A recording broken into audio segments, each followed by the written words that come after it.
السلام علیکم ورحمۃ اللہ۔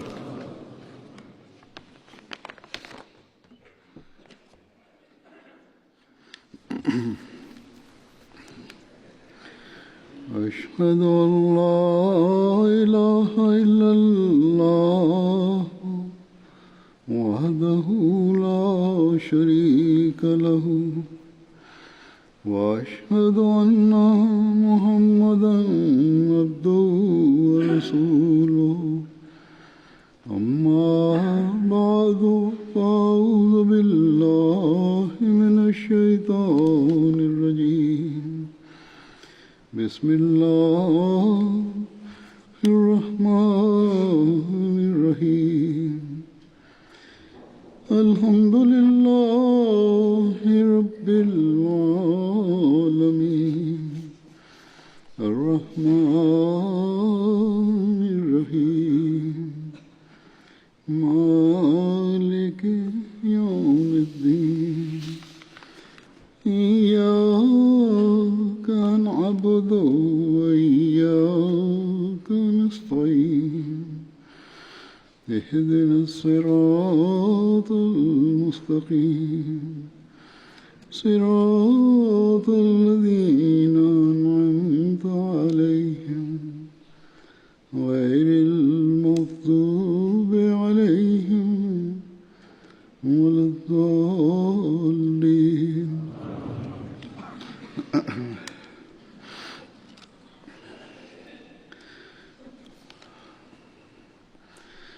صحابہ کے ذکر میں آج میں دو صحابہ کا ذکر کروں گا۔ ایک ہیں حضرت ابو اسید مالک بن ربیعہ ساعدی۔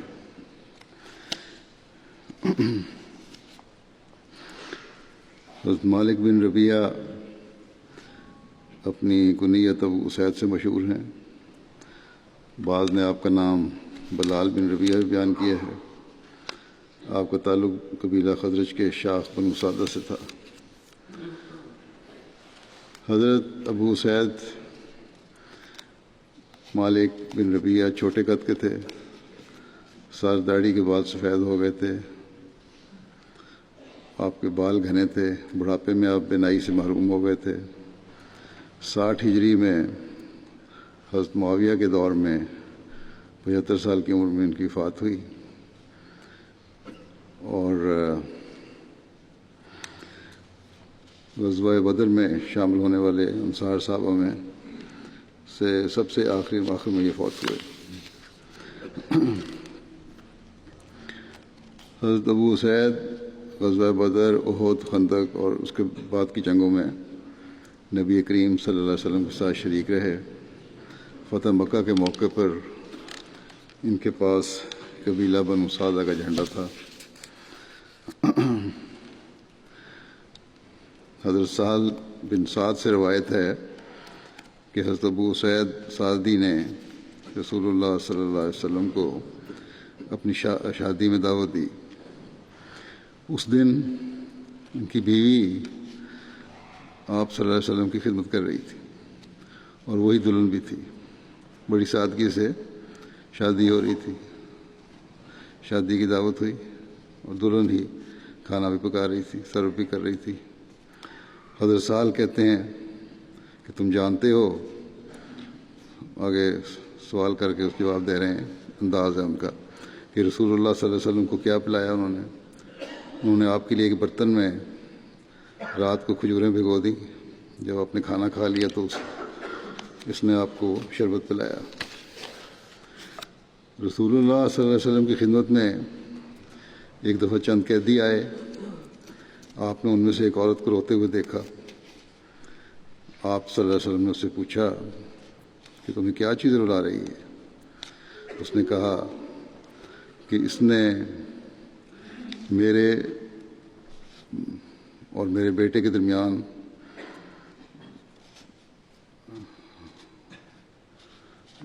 بنو اویس میں فروخت کر کے دوری ڈال دی ہے۔ آپ صلی اللہ علیہ وسلم نے قیدی کے مالک کو بلایا۔ جب بلایا تو دیکھا کہ وہ بنو ابو اسید سعدی تھے۔ آپ نے پوچھا کیا تم نے اس کے اور اس کے بچے کے درمیان دوری ڈالی ہے؟ تو انہوں نے کہا کہ وہ چلنے سے معذور تھا اور بچہ اور یہ اس کو اٹھانے کی طاقت نہیں رکھتی تھی، اس لیے میں نے اس کو بنو ابس میں فروخت کر دیا۔ رسول اللہ صلی اللہ علیہ وسلم نے فرمایا کہ تم خود جا کر اسے لے کے آؤ۔ چنانچہ حضرت ابو سعید جا کر اس بچے کو واپس لائے اور اسے اس کی ماں کو لوٹا دیا۔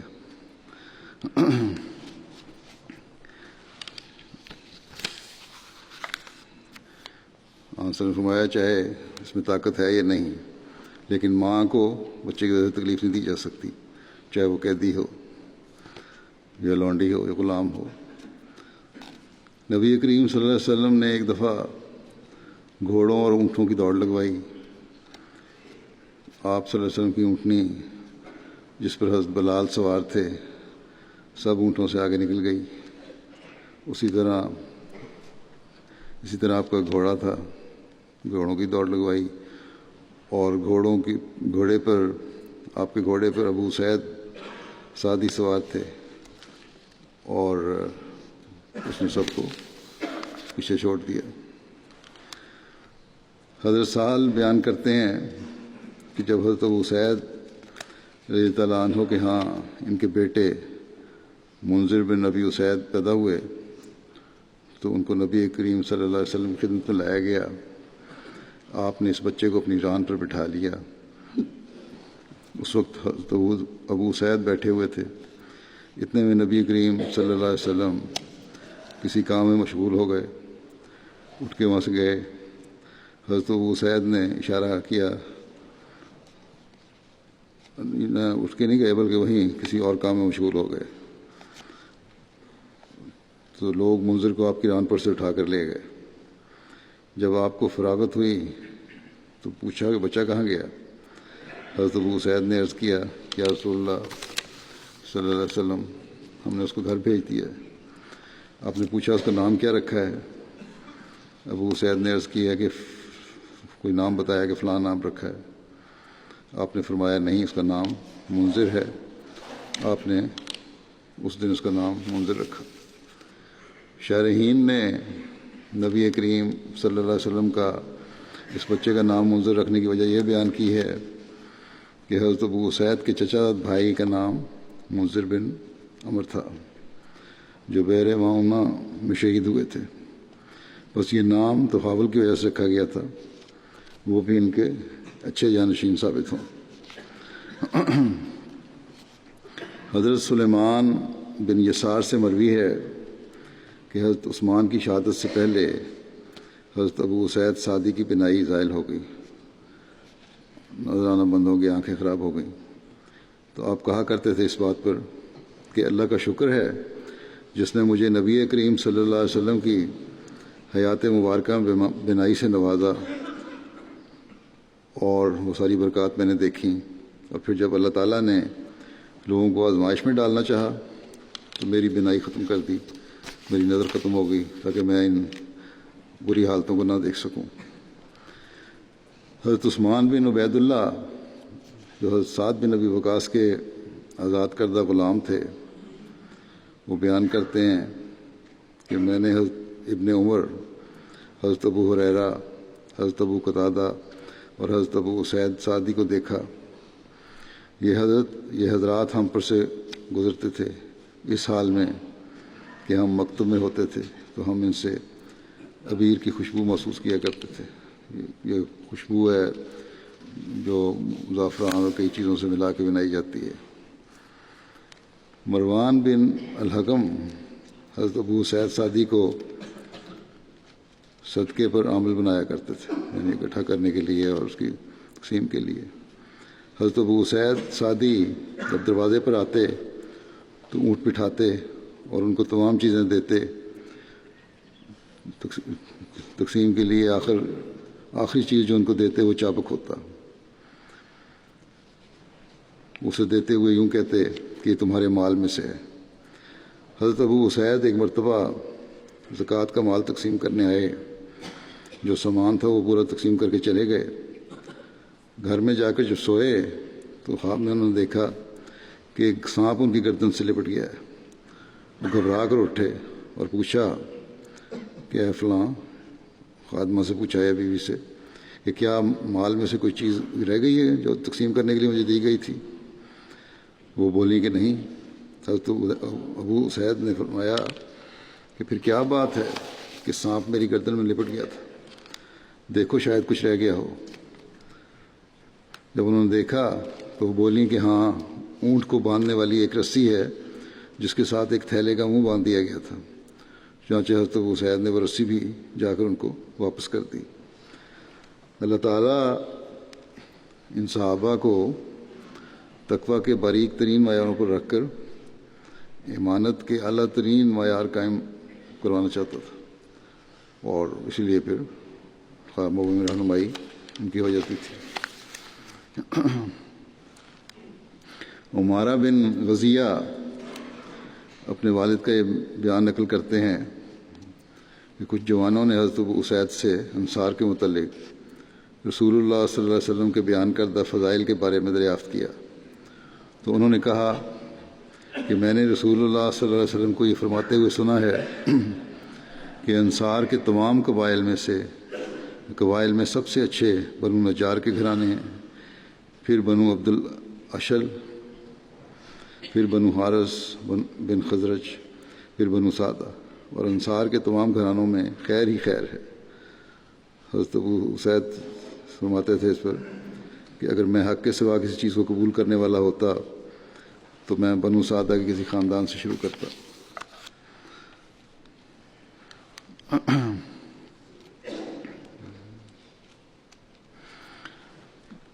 حضرت مسلم موعود رضی اللہ عنہ نے ایک جگہ تاریخ کے حوالے سے ذکر فرمایا ہے کہ جب عرب فتح ہوا اور اسلام پھیلنے لگا تو کندہ قبیلہ کی ایک عورت جس کا اسماء یا امیمہ نام تھا اور وہ جونیہ یا بنت الجون بھی کہلاتی تھی، اس کا بھائی لقمان رسول کریم صلی اللہ علیہ وسلم کی خدمت میں اپنی قوم کی طرف سے بطور وفد حاضر ہوا، اور اس موقع پر اس نے یہ بھی خواہش کی کہ اپنی ہمشیرہ کی شادی رسول کریم صلی اللہ علیہ وسلم سے کر دے، اور بالمشافہ رسول کریم صلی اللہ علیہ وسلم سے درخواست بھی کر دی کہ میری بہن جو پہلے ایک رشتہ دار سے بیاہی ہوئی تھی اب بیوہ ہے اور نہایت خوبصورت اور لائق بھی ہے، آپ اس سے شادی کر لیں۔ رسول کریم صلی اللہ علیہ وسلم کو چونکہ قبائل عرب کا اتحاد منظور تھا، آپ نے اس کی یہ دعوت منظور کر لی اور فرمایا کہ 12.5 اوقیہ چاندی پر نکاح پڑھ دیا جائے۔ اس نے کہا یا رسول اللہ، ہم معزز لوگ ہیں، بڑے رئیس لوگ ہیں، یہ مہر تھوڑا ہے۔ آپ نے فرمایا کہ اس سے زیادہ میں نے اپنی کسی بیوی یا لڑکی کا مہر نہیں باندھا۔ جب اس نے رضامندی کا اظہار کر دیا، اس نے کہا ٹھیک ہے، تو نکاح پڑھا گیا، اور اس نے رسول کریم صلی اللہ علیہ وسلم سے درخواست کی کہ کسی آدمی کو بھیج کر اپنی بیوی منگوا لیجئے۔ آپ نے صلی اللہ علیہ وسلم نے ابو اسید کو اس کام پر مقرر کیا۔ وہ وہاں تشریف لے گئے، جونیہ نے ان کو اپنے گھر بلایا تو حضرت اسید نے کہا کہ رسول کریم صلی اللہ علیہ وسلم کی بیویوں پر حجاب نازل ہو چکا ہے۔ اس پر اس نے دوسری ہدایات دریافت کیں جو آپ نے انہیں بتا دیں، اور اونٹ پر بٹھا کر مدینہ لے آئے، اور ایک مکان میں جس کے گرد کھجوروں کے درخت بھی تھے لا کر اتارا۔ اس کے ساتھ اس عورت کے ساتھ جس سے شادی ہوئی تھی، اس کی دایا بھی اس کے رشتہ داروں نے روانہ کی تھی۔ بس مسلم وہ دیکھتے ہیں اس طرح ہمارے ملکوں میں بھی ایک بے تکلف نوکر ساتھ جاتی ہے، بڑے لوگ امیر لوگ بھیجا کرتے تھے اس زمانے میں، اب تو یہ رواج نہیں، پرانے زمانے میں ہوتا تھا، تاکہ اسے کسی قسم کی تکلیف نہ ہو۔ چونکہ یہ عورت جو تھی جس سے شادی ہوئی تھی حضرت صلی اللہ علیہ وسلم کی، یا جس کے بھائی نے رشتہ پیش کیا تھا، شادی کی خواہش کی تھی اور پھر نکاح بھی ہو گیا تھا، یہ عورت بڑی حسین مشہور تھی، اور یوں بھی عورتوں کو دلہن دیکھنے کا شوق ہوتا ہے۔ دوسری جو عورتیں ہوتی ہیں محلے کی، قریب کی، جو کوئی نوبیاتہ دلہن آئے تو اس کو دیکھنے کا شوق ہوتا ہے، تو مدینے کی عورتیں اس کو دیکھنے گئیں۔ اس عورت کو اس کی خوبصورتی بڑی مشہور تھی، اور اس عورت کے بیان کے مطابق کسی عورت نے اس کو سکھا دیا کہ روب پہلے دن ہی ڈالا جاتا ہے، جب رسول کریم صلی اللہ علیہ وسلم تیرے پاس آئیں تو تو کہہ دیجو کہ میں آپ سے اللہ کی پناہ مانگتی ہوں، اس پر وہ تیرے زیادہ گرویدہ ہو جائیں گے۔ اگر یہ بات مسلم لکھتے ہیں کہ اگر یہ بات اس عورت کی بنائی ہوئی نہیں تو کچھ تعجب نہیں کہ کسی منافق نے اپنی بیوی یا اور کسی رشتہ دار کے ذریعے اشارت کی ہو۔ غرض جب اس کی آمد کی اطلاع رسول اللہ صلی اللہ علیہ وسلم کو ملی تو آپ اس گھر کی طرف تشریف لے گئے جو اس کے لیے مقرر کیا گیا تھا۔ تو حدیث میں لکھا ہے کہ جب رسول اللہ کریم صلی اللہ علیہ وسلم اس کے پاس تشریف لائے تو آپ نے اسے فرمایا کہ تو اپنا نفس مجھے ہبہ کر دے۔ اس نے جواب دیا کہ کیا ملکہ بھی اپنے آپ کو عام آدمیوں کے سپرد کیا کرتی ہے؟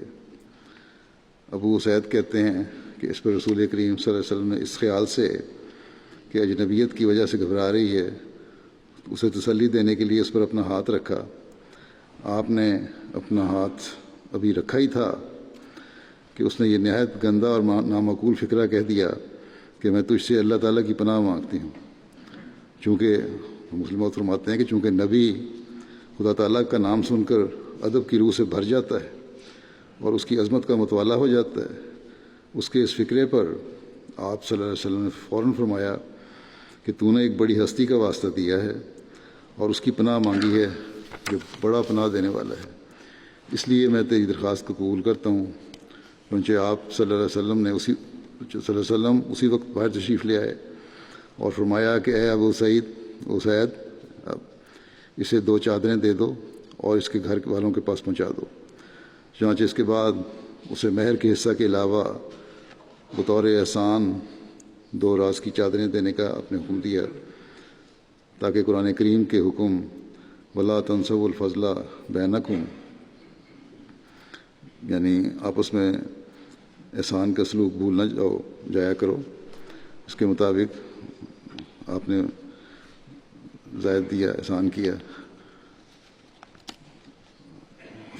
لکھتے ہیں حضرت مسلموں کی جو ایسی عورتوں کے متعلق ہے جن کو بلا صحبت طلاق دے دی جائے اور آپ نے اسے رخصت کر دیا اور ابو اسید ہی اس کو اس کے گھر پہنچا آئے، اس کے قبیلے کے لوگوں پر یہ بات نہایت شاق گزری اور انہوں نے اس کو ملامت کی، مگر وہ یہی جواب دیتی رہی کہ یہ میری بدبختی ہے، اور بعض دفعہ اس نے یہ بھی کہا کہ مجھے ورغلایا گیا تھا اور کہا گیا تھا کہ جب رسول کریم صلی اللہ علیہ وسلم تیرے پاس آئیں تو تم پر ہٹ جانا اور نفرت کا اظہار کرنا، اس طرح ان پر تمہارا روب قائم ہو جائے گا۔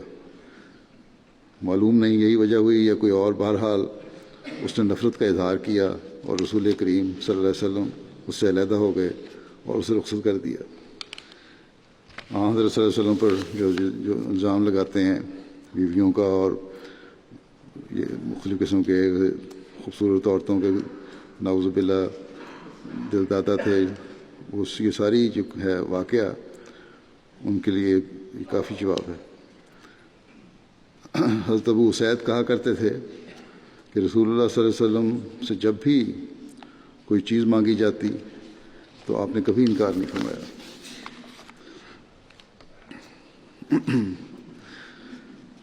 دوسرے صحابی جو ہیں وہ ہیں حضرت عبداللہ بن عبد الاسد، ان کا نام عبداللہ تھا، کنیت ابو سلمہ۔ آپ کی والدہ برہ بنت عبد المطلب تھیں اور آپ نبی کریم صلی اللہ علیہ وسلم کے پھوپھی زاد بھائی اور نبی صلی اللہ علیہ وسلم اور حضرت حمزہ کی رضائی بھائی بھی تھے۔ انہوں نے ابو لہب کی لونڈی سویبہ کا دودھ پیا تھا۔ حضرت ام المومنین ام سلمہ پہلے آپ کے نکاح میں تھیں۔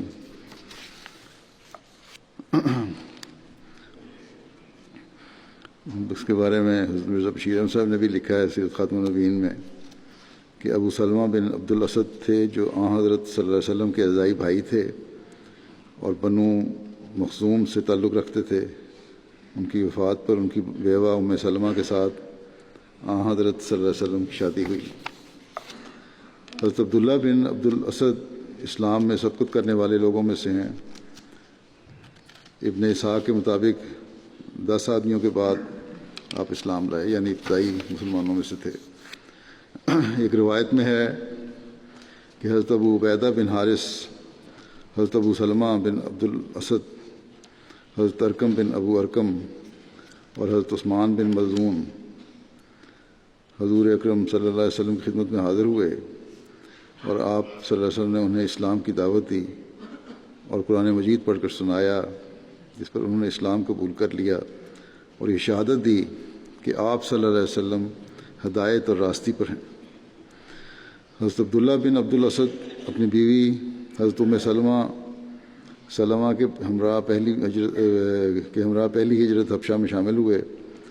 حبشہ سے واپس مکہ آنے کے بعد مدینہ ہجرت کی۔ ان کی ہجرت حبشہ کا ذکر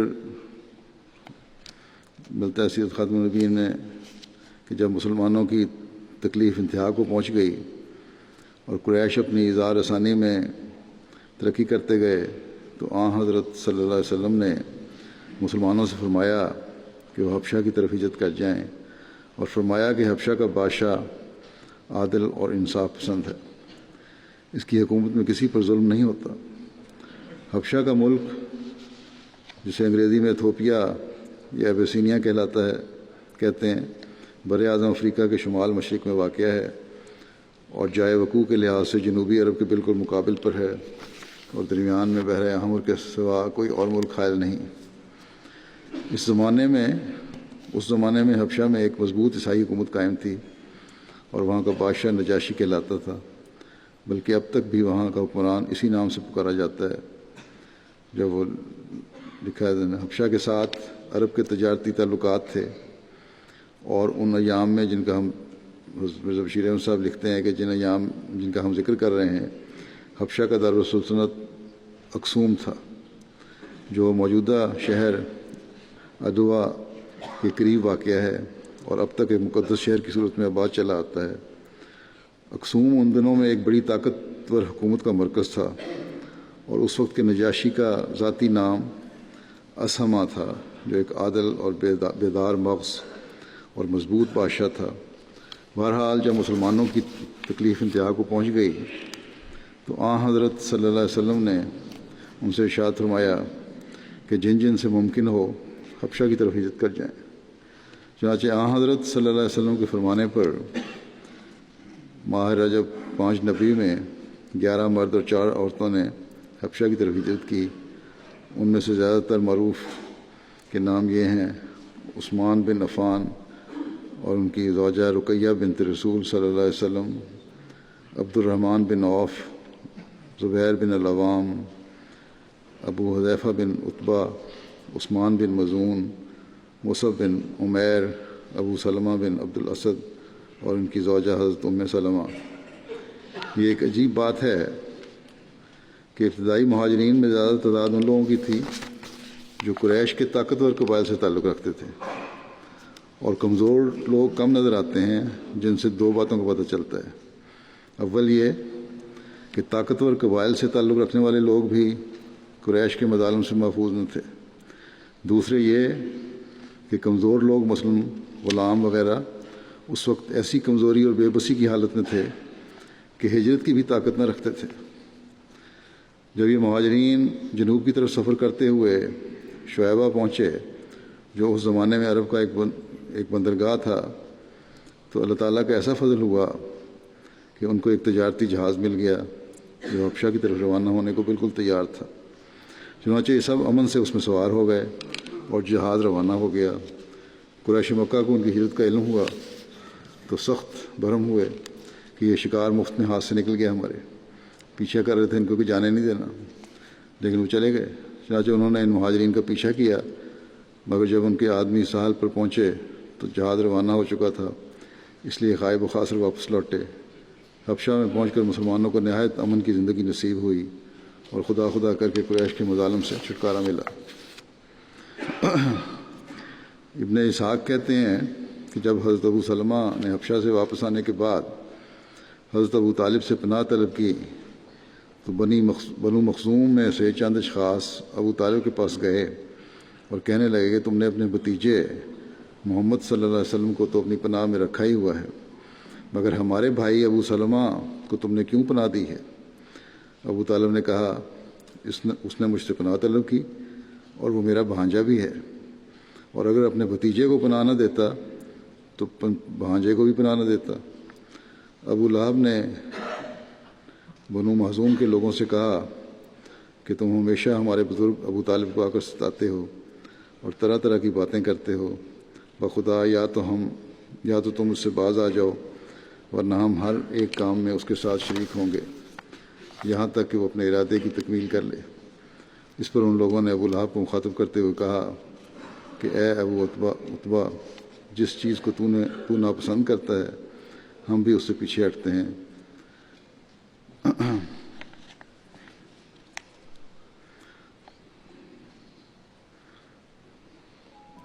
ابو لہب کیونکہ حضرت صلی اللہ علیہ وسلم کے خلاف بنو مخزوم کا دوست تھا اور مددگار بھی تھا، اس لیے وہ لوگ اس بات سے باز آ گئے کہ ان کو ابو سلمہ کے بارے میں کچھ زور دیں یا زیادتی کریں۔ ابو طالب کو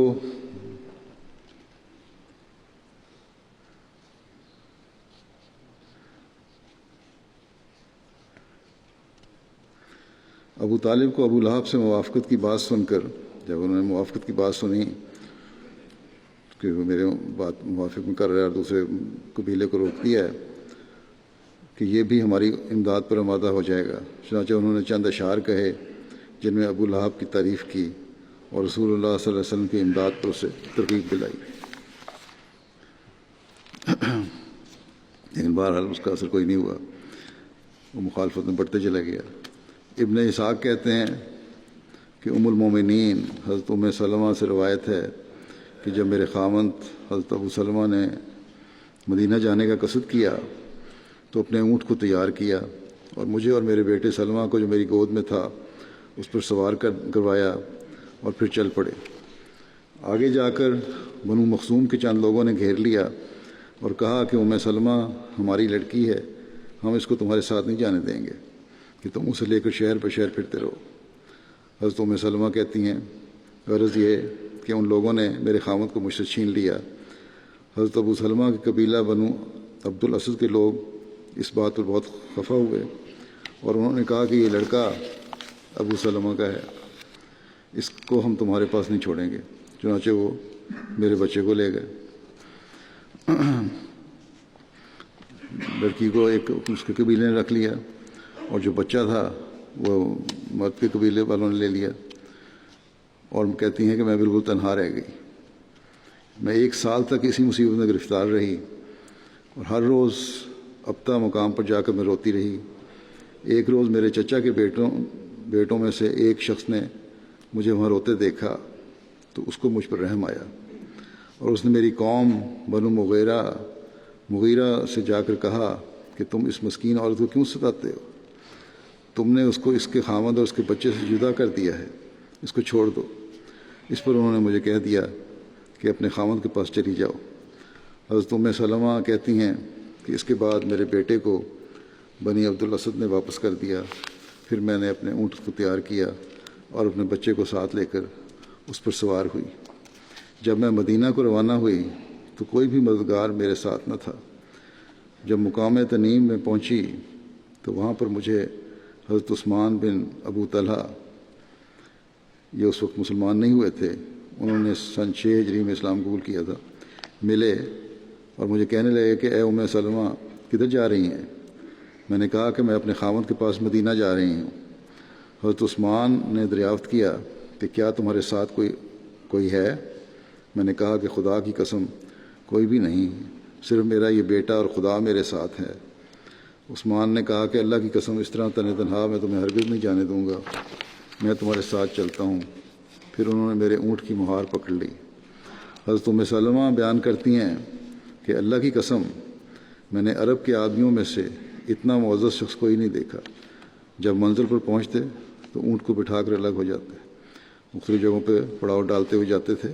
جب ایک منزل پہ پہنچتے اونٹ کو بٹھاتے اور الگ ہو جاتے، میں جس وقت اونٹ سے اترتی تو وہ اونٹ پر سے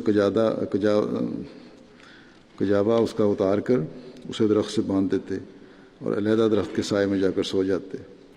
جب چلنے کا وقت ہوتا تو وہ اونٹ کو تیار کر دیتے اور پھر میں اس پر سوار ہو جاتی اور وہ نکیل پکڑ کر چل پڑتے، یہاں تک کہ ہم اسی طرح مدینہ پہنچ گئے۔ حضرت عثمان بن ابو طلحہ نے جب قباء میں بنو عمر بن عوف کے گاؤں کو دیکھا تو مجھ سے کہا کہ اے ام سلمہ، تمہارے خاوند ابو سلمہ یہیں پر ٹھہرے ہوئے ہیں، تم خدا کی برکت کے ساتھ اس جگہ میں داخل ہو جاؤ۔ اور پھر عثمان واپس مکہ بھی چلے گئے۔ ہجرت کے دوسرے سال جب رسول اللہ صلی اللہ علیہ وسلم غزوہ عشیرہ کے لیے نکلے تو حضرت ابو سلمہ کو مدینہ میں امیر مقرر فرمایا۔ غزوہ عشیرہ کے بارے میں حضرت مرزا بشیر احمد صاحب لکھتے ہیں کہ جمادی الاولیٰ میں قریش مکہ کی طرف سے کوئی خبر پا کر آپ صلی اللہ علیہ وسلم مہاجرین کی ایک جماعت کے ساتھ مدینہ سے نکلے اور اپنے پیچھے اپنے رضائی بھائی ابو سلمہ بن عبد الاسد کو امیر مقرر فرمایا۔ اس غزوے میں آپ صلی اللہ علیہ وسلم کئی چکر کاٹتے ہوئے بالآخر ساحل سمندر کے قریب جنبو کے مقام عشیرہ تک پہنچے اور گو قریش کا مقابلہ نہیں ہوا، مگر اس میں آپ نے قبیلہ بنو مدلج کے ساتھ انہی شرائط پر جو بنو زمرہ کے ساتھ قرار پائی تھیں ایک معاہدہ طے فرمایا اور پھر واپس تشریف لے آئے۔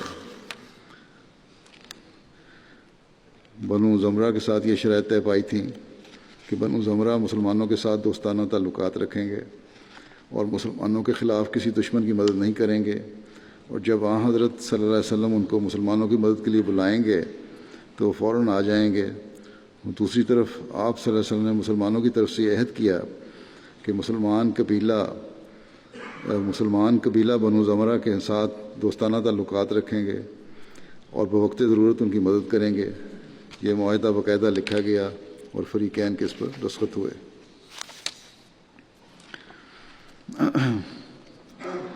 پھر سیرت خاتم النبیین میں لکھا ہے کہ جنگ احد میں جو ہزیمت مسلمانوں کو پہنچی اس نے قبائل عرب کو مسلمانوں کے خلاف سر اٹھانے پر آگے سے بھی زیادہ دلیر کر دیا۔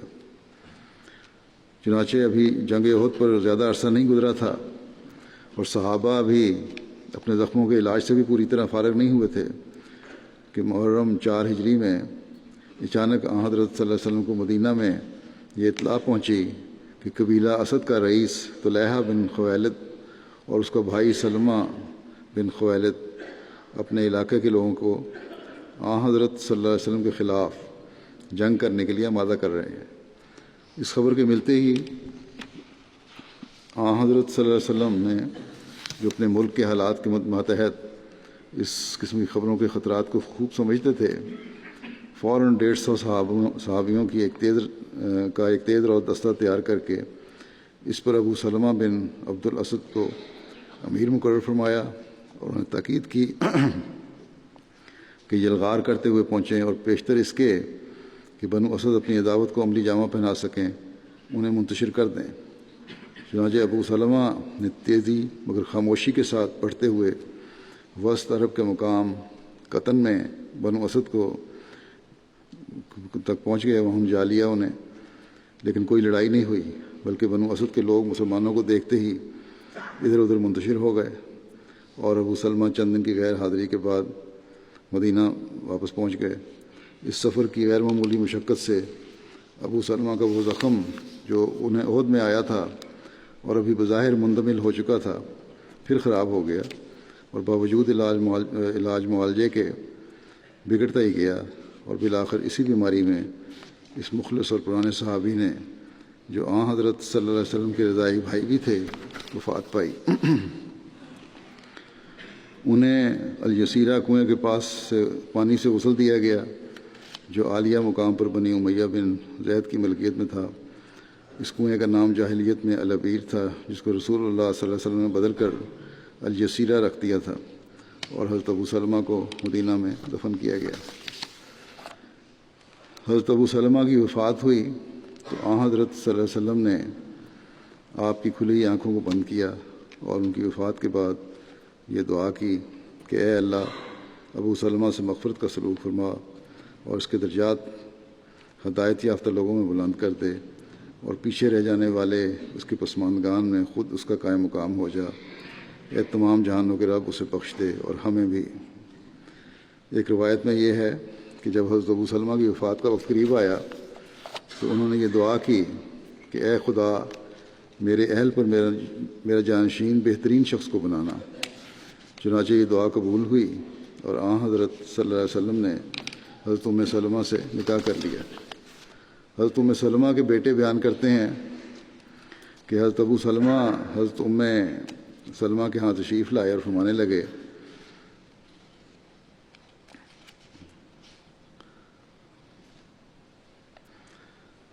کہ میں نے رسول اللہ صلی اللہ علیہ وسلم سے حدیث سنی ہے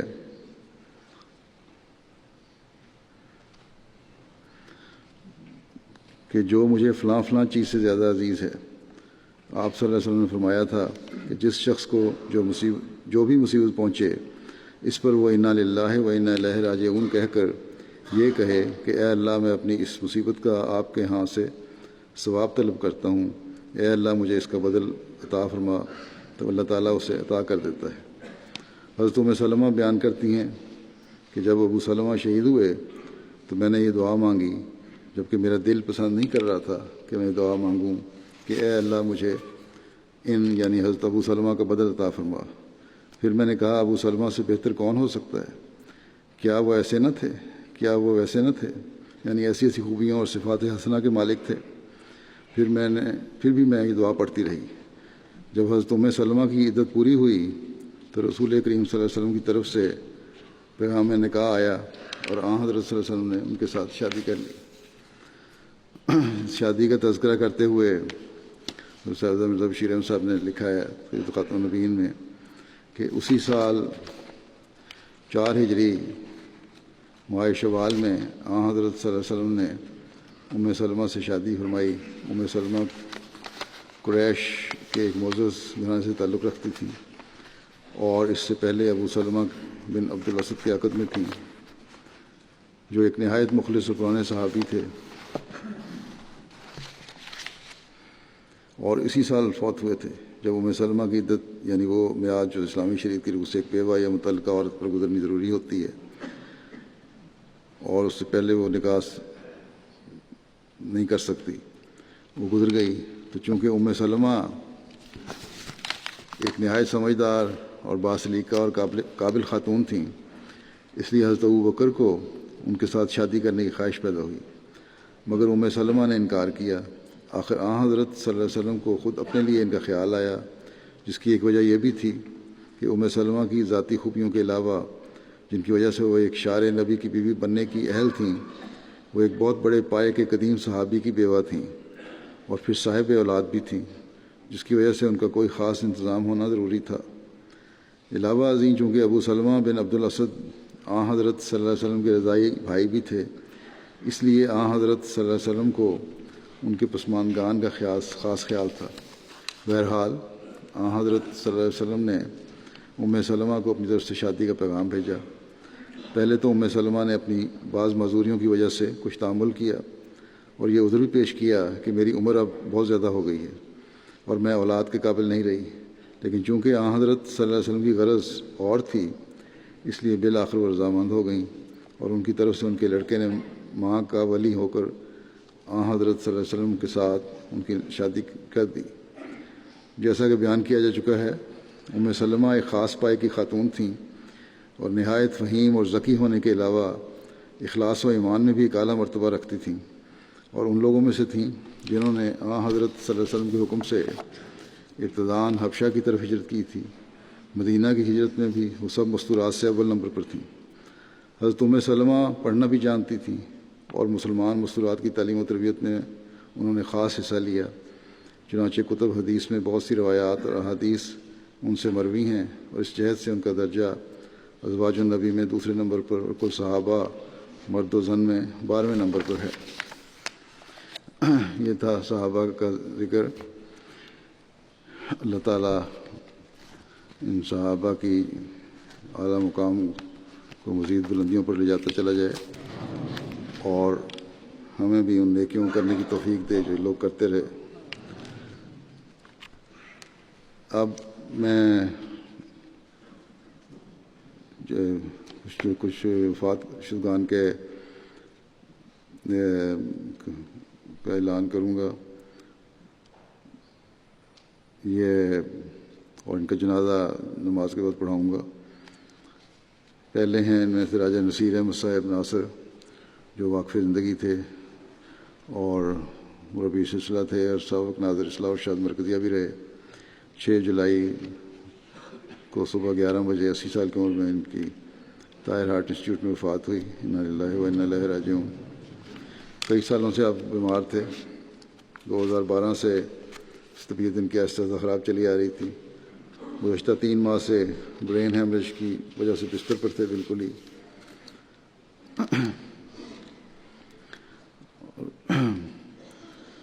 7 مئی 1938 کو ڈھیرا ضلع سرگودا میں پیدا ہوئے، وہیں ابتدائی تعلیم حاصل کی، میٹرک کیا، اس کے بعد لاہور جا کر محکمہ اریگیشن میں بطور کلرک نوکری کو شروع کر دی۔ 1958 میں انہوں نے زندگی وقف کی اور جامعہ میں داخل ہوئے اور 1965 میں شاہد کی ڈگری حاصل کی۔ ان کے خاندان میں احمدیت ان کے والد راجہ غلام حیدر صاحب کے ذریعے آئی تھی، جنہوں نے حضرت خلیفۃ مسیح ثانی کے ہاتھ پر بیعت کی تھی اور بعد میں پھر اپنے والدین اور بہن بھائیوں کی بیعت کروائی۔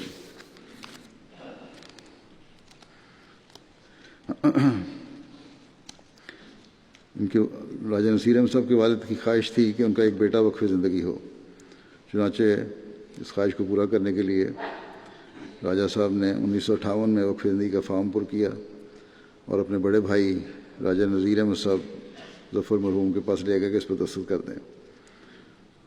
ان کے بھائی نے انہیں کہا کہ سوچ لیں، یہ بڑا مشکل کام ہے اور بڑا محنت کا کام ہے اور بڑی ذمہ داری کا کام ہے وقف زندگی، لیکن آپ نے اپنے بھائی کو کہا کہ میں نے بہت سوچ لیا ہے، آپ دستخط کر دیں۔ والد تو ان کے فوت ہو چکے تھے۔ اس کے بعد بہرحال آپ نے وقف کیا، جیسا کہ میں نے بتایا کہ جامعہ میں داخل ہوئے اور پھر وہاں سے فارغ التحصیل ہو کے میدان عمل میں آئے۔ جامعہ سے فارغ ہونے کے بعد 47 سال جماعت کی خدمت کی توفیق ملی۔ پاکستان میں مختلف جگہوں پر مربی کے طور پر خدمات سر انجام دیں، اور جب بنگلہ دیش اور پاکستان ایک ہوتے تھے، مشرقی پاکستان بنگلہ دیش میں بھی یا مشرقی پاکستان میں بھی ان کو بطور مربی خدمت کی توفیق ملی۔ یوگنڈا میں بھی مبلغ کے طور پر رہے، ظاہرے میں رہے، انڈونیشیا میں رہے۔ 2 سال جامعہ احمدیہ میں بطور استاد بھی خدمت کی توفیق پائی۔ پھر صدر احمدیہ میں نائب نادر بھی رہے، اس کے بعد 10 سال ناظر اصلاح و ارشاد مرکزیہ خدمت کی توفیق پائی۔ 2 سال ایڈیشنل ناظر رشتہ ناطہ، پھر 2 سال ایڈیشنل ناظر اشاعت کے طور پر توفیق ملی، اور 2012 میں پھر یہ ریٹائر ہوئے۔ ان کی اہلیہ ان کے چچازاداد تھیں جو ان کی زندگی میں وفات پا گئی تھیں، اور ان 3 بیٹے ہیں ان کے۔ راجہ محمد احمد صاحب یہاں لندن میں رہتے ہیں، راجہ عطاء المنان مربی سلسلہ ہیں وکالت تصنیف روضہ میں، اور راجہ محمد اکبر بھی یہاں انگلستان میں رہتے ہیں۔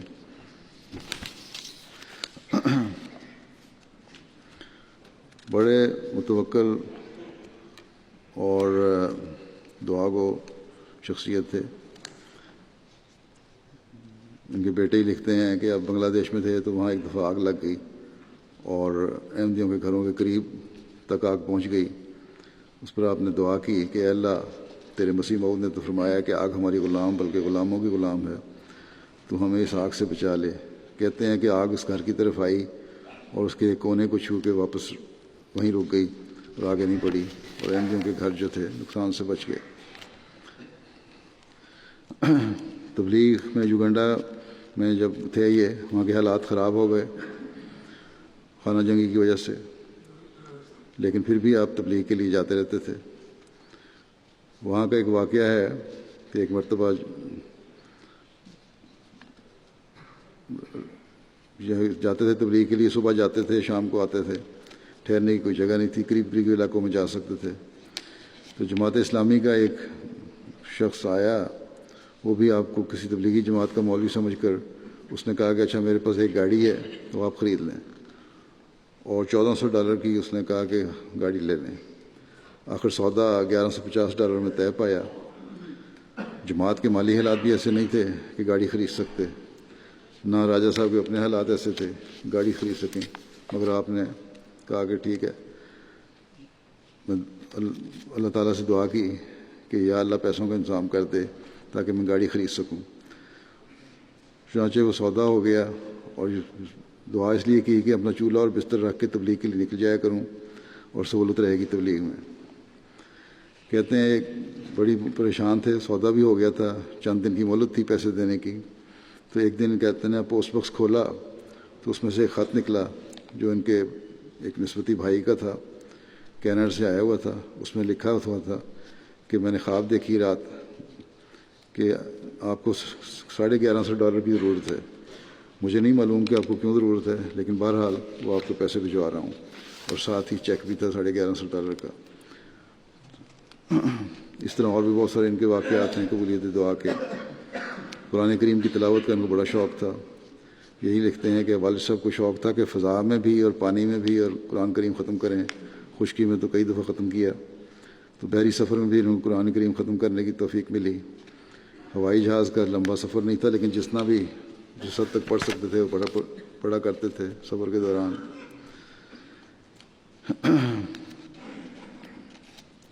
ان کے واقف زندگی بیٹے جو ہیں مربی ہیں اور وکالت تصنیف میں آج کل ربا میں کام کر رہے ہیں، راجہ عبد المنان، عطا المنان، کہتے ہیں کہ ابا جان نے ہمیں ہمیشہ 2 نصیحتیں کی تھیں، ایک یہ کہ کبھی شرک نہیں کرنا، اور دوسرا یہ کہ ہر حال میں خلافت احمدیہ کے ساتھ وابستہ رہنا، اور خود بھی انہی باتوں کو اپنی زندگی کا محور بنایا۔ والدین کی عزت، والدہ کی عزت اور احترام کا یہ حال تھا کہ ان کی ہمشیرہ لکھتی ہیں کہ میری والدہ باز کی اتنی فرمانبرداری تھی کہ اگر کوئی وہ بات بار بار کہتی تو ہر دفعہ اس طرح سنتے ان کی بات کو جس طرح وہ پہلی دفعہ سن رہے ہیں، کبھی یہ نہیں کہا کہ آپ مجھے یہ کہہ چکی ہیں پہلے۔ ان کی بہو جو مربی سلسلہ کی بیوی ہیں، وہ لکھتی ہیں کہ 18 سالوں میں اس گھر سے، اور خاص کر ابا جی اور امی یعنی سسر اور ساس سے، سوائے عزت، محبت، پیار، مان کے اور کچھ نہیں ملا۔ اور میری مرحومہ والدہ کو کہا کرتے تھے راجہ صاحب کہ میں آپ کی بیٹی کو میکا بھلوا دوں گا، تو انہوں نے کہا کہ بچیاں میکا کس طرح بھول سکتی ہیں؟ انہوں نے کہا کہ نہیں، جب سسرال میں کوئی بیٹی کی طرح رکھے تو میکے بھول جایا کرتی ہیں۔ بہرحال بڑا پیار اور محبت کا سلوک رکھا انہوں نے اپنی بہوؤں سے بھی۔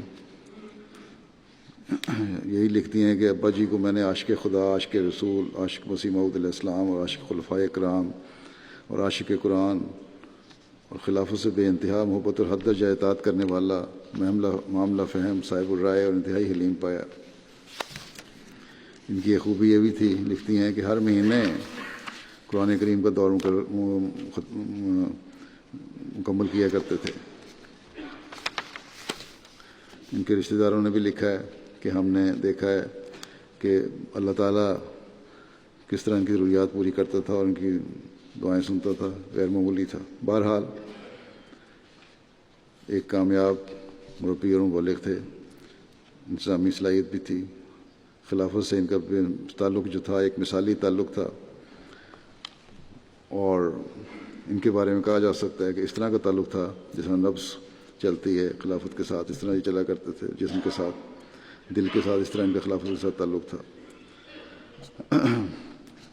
اور پاکستان میں جب خلیفۃ المسیح راپے نے مجھے ناظر اعلیٰ بنایا، اس وقت بھی ایک نمایاں اطاعت کا پہلو میں نے دیکھا ان میں، صرف اس لیے کہ خلیفۃ المسیح نے مقرر کیا ہے اور ان کا نمائندہ اس لیے اس کی اطاعت بھی کرنی ہے۔ بہرحال ایک مثالی تھے اطاعت گزار جو کم ہی دنیا میں نظر آتا ہے۔ اللہ تعالیٰ ان کو غریق رحمت کرے اور ان کی اولاد کو بھی ان کی نیکیوں اور خوبیوں کو جاری رکھنے کی توفیق عطا فرمائے۔ بہت ساری خوبیوں کے مالک تھے، غریبوں کا خیال رکھنے والے، جن مربیان کے ساتھ کام کیا ان مربیان کا خیال رکھنے والے، ان کی ضروریات کی طرف توجہ دینے والے اور پورا کرنے کی کوشش کرنے والے بہت سارے مربیان نے مجھے لکھا ہے۔ اس کے علاوہ جنازہ ہوگا 2 شہداء کا جو جماعت کی وجہ سے تو شہید نہیں، لیکن بہرحال ان کے گھر دکان پہ ڈاکہ پڑا اور ان کو وہاں ڈاکوؤں نے گولیاں مار کے شہید کر دیا۔ ان میں ایک ہیں مبین احمد صاحب شہید ابن محبوب احمد صاحب، اور دوسرے محمد ظفر اللہ صاحب ابن لیاقت علی صاحب۔ 7 جولائی 2018 کو تقریباً دوپہر کے 3 بجے کراچی کے علاقے ویٹا چوک چرنگی انڈسٹریل ایریا میں ڈاکوؤں نے فائرنگ کر کے 3 احمدی خدام مبین احمد صاحب، محبوب احمد صاحب، ظفر اللہ صاحب اور محمد نصر اللہ صاحب کو زخمی کر دیا تھا، جس سے مبین احمد صاحب اور ظفر اللہ صاحب کی شہادت ہو گئی۔ انا للہ و انا الیہ راجعون۔ ان کی دکان پر یہ آئے تھے، الیکٹرانکس کی دکان تھی، اور ڈکیتی کے ساتھ فائرنگ کر کے، کیونکہ انہوں نے آگے سے ریزسٹ کیا، انہوں نے فائرنگ کی اور ان کو شہید کر دیا۔ مکرم مبین احمد صاحب ابن مکرم محبوب احمد صاحب کے خاندان میں احمدیت کا نفوذ ان کے پردادا مکرم چودھری اللہ داس صاحب کے ذریعے ہوا، جنہوں نے 1940 میں اپنے بڑے بھائی عبدالعزیز پٹواری صاحب کے ذریعے بیعت کی۔ بیعت کے بعد ان کے بیٹوں نے ان کی مخالفت شروع کر دی اور گھر میں ان کے لیے ایک الگ جگہ مقرر کر دی اور ان کا بستر اور برتن الگ کر دیے، لیکن انہوں نے بڑے صبر سے حالات کا مقابلہ کیا۔ شہید مرحوم کے دادا مکرم علی محمد صاحب جماعت کے سخت مخالف تھے اور مخالف احمدیت عطا اللہ شاہ بخاری کے مرید تھے، سخت مخالف تھا وہ۔ اور جب عطا اللہ شاہ بخاری نے پارٹیشن کے وقت قائد اعظم کے بارے میں نازیبہ الفاظ کہے، کافر اعظم کہا اور اس طرح مسلم لیگ کے خلاف بولے، تب ان کے دادا اس سے الگ ہو گئے۔ اور پھر جب برصغیر کی تقسیم ہوئی ہے، پاکستان ہندوستان بنایا اور جماعت ہجرت کر کے لاہور آئی، تو انہوں نے حضرت مسیح علیہ السلام کی ہجرت کے متعلق پیشگوئیوں کو پورا ہوتے دیکھا، تو ان کا پھر جماعت کی طرف رجحان پیدا ہوا، اور قیام پاکستان کے بعد پھر یہ فیملی جی نواب شاہ شفٹ ہو گئی۔ حضرت مسلم موعود رضی اللہ عنہ کے سندھ کے دورے کے دوران شہید مرحوم کے دادا نے ریلوے اسٹیشن پر خلیفہ مسیح ثانی کا جب دیدار کیا اور حضور کا چہرہ دیکھا، تو پھر کہنے لگے یہ کسی جھوٹے کا چہرہ نہیں ہو سکتا، اور بیعت کر کے جماعت میں داخل ہو گئے۔ مبین احمد صاحب BA کے طالب علم تھے۔ شہادت کے وقت مرحوم کی عمر 20 سال تھی۔ مبین احمد صاحب اعلیٰ اخلاق کے مالک تھے، بردبار، سنجیدہ طبع، متین صورت نوجوان تھے۔ مبین احمد صاحب 5 وقتہ نماز کے عادی تھے، گھر میں سب سے پیار سے پیش آتے۔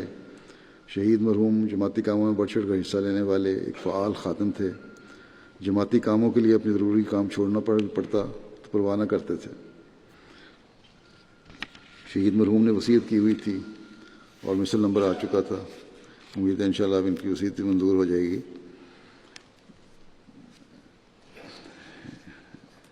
اہل مولا سے بڑا دوستانہ تعلقات تھے، ہر آنے والے چھوٹے بڑے نے ان کی تعریف کی ہے۔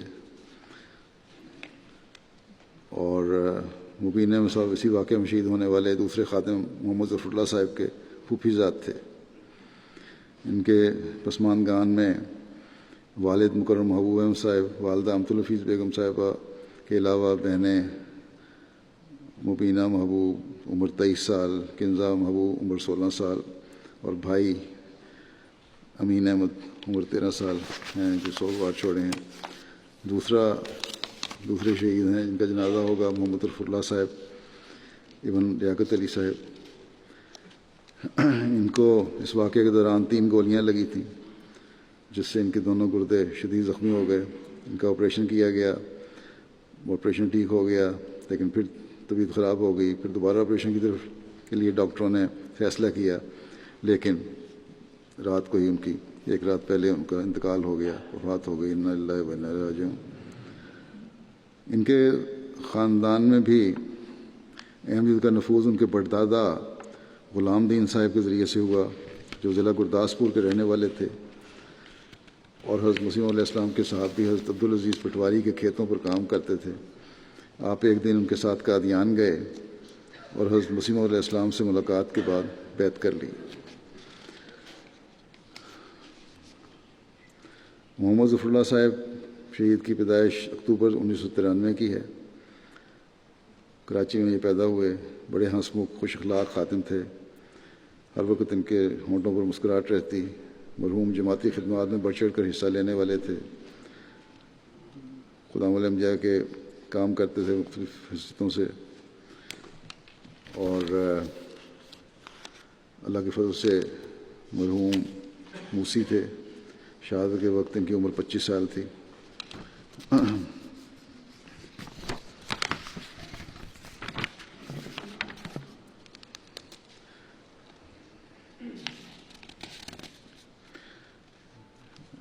ان کے پسماندگان میں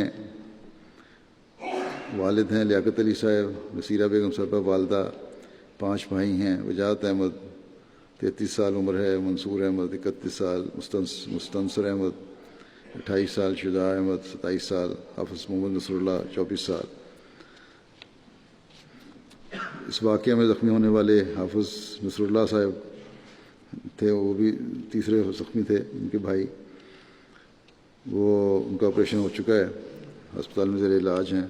اللہ تعالیٰ ان کو بھی شفائے کاملہ و عاجلہ عطا فرمائے اور ان مرحومین کے درجات بلند فرماتا رہے۔ لواحقین کو صبر اور حوصلہ عطا فرمائے۔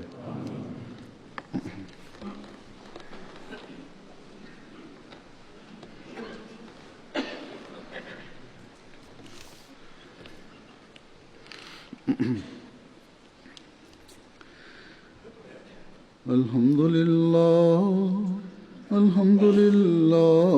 نحمده ونستعينه ونستغفره ونؤمن به ونتوكل عليه ونعوذ بالله من شرور أنفسنا ومن سيئات أعمالنا من يهده الله فلا مضل له ومن يضلل فلا هادي له ونشهد أن لا إله إلا الله ونشهد أن محمدا عبده ورسوله عباد الله رحمكم الله إن الله يأمر بالعدل والإحسان وإيتاء ذي القربى